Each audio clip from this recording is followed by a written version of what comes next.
જામકંડોરણા તાલુકાના ખેડૂતો માટે રાહતના મોટા સમાચાર સામે આવ્યા છે। જામકંડોરણામાં પીજીવીસીએલની નવી ડિવિઝન 2 કચેરીનું મંત્રી કૌશિકભાઈ વેકરિયા અને ધારાસભ્ય જયેશ રાદડિયાની ઉપસ્થિતિમાં લોકાર્પણ કરવામાં આવ્યું। નવી કચેરી શરૂ થતાં તાલુકાના અંદાજે 50 ગામોના ખેડૂતોને મેન્ટેનન્સ, ટ્રાન્સફોર્મર બદલવા અને નવા વીજ કનેક્શન સહિતની વીજ સંબંધિત સમસ્યાઓનો ઝડપી નિકાલ મળશે। કાર્યક્રમ દરમિયાન ધારાસભ્ય જયેશ રાદડિયાએ વરસાદની ખેંચ વચ્ચે ખેડૂતો માટે વીજ પુરવઠો વધારવાની માંગ કરી હતી, જેને મંત્રીએ સ્વીકારી લીધી। હવે આવતીકાલથી જેતપુર જામકંડોરણા તાલુકાના ગ્રામ્ય વિસ્તારોમાં ખેડૂતોને 8 કલાકના બદલે 10 કલાક વીજળી આપવામાં આવશે। વધારાના વીજ પુરવઠાથી પિયત માટે ખેડૂતોને મોટી રાહત મળવાની અને પાકને જીવનદાન મળવાની આશા વ્યક્ત કરવામાં આવી રહી છે। કચેરી પેટા વિભાગ ડિવિઝન નંબર 2 નું આજે માન્ય મંત્રી કૌશિકભાઈ વેકરિયાના હસ્તે લોકાર્પણ કરવામાં આવ્યું।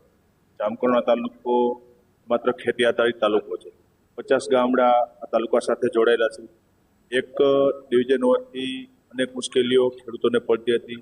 મેન્ટેનન્સ, ડીસીના પ્રશ્નો, ખેડૂતોને વીજળીના કનેક્શન જતા એના પ્રશ્નો, અને 2 ડિવિઝન થવાથી અનેક રાહતો આ વિસ્તારની અંદર થઈ છે।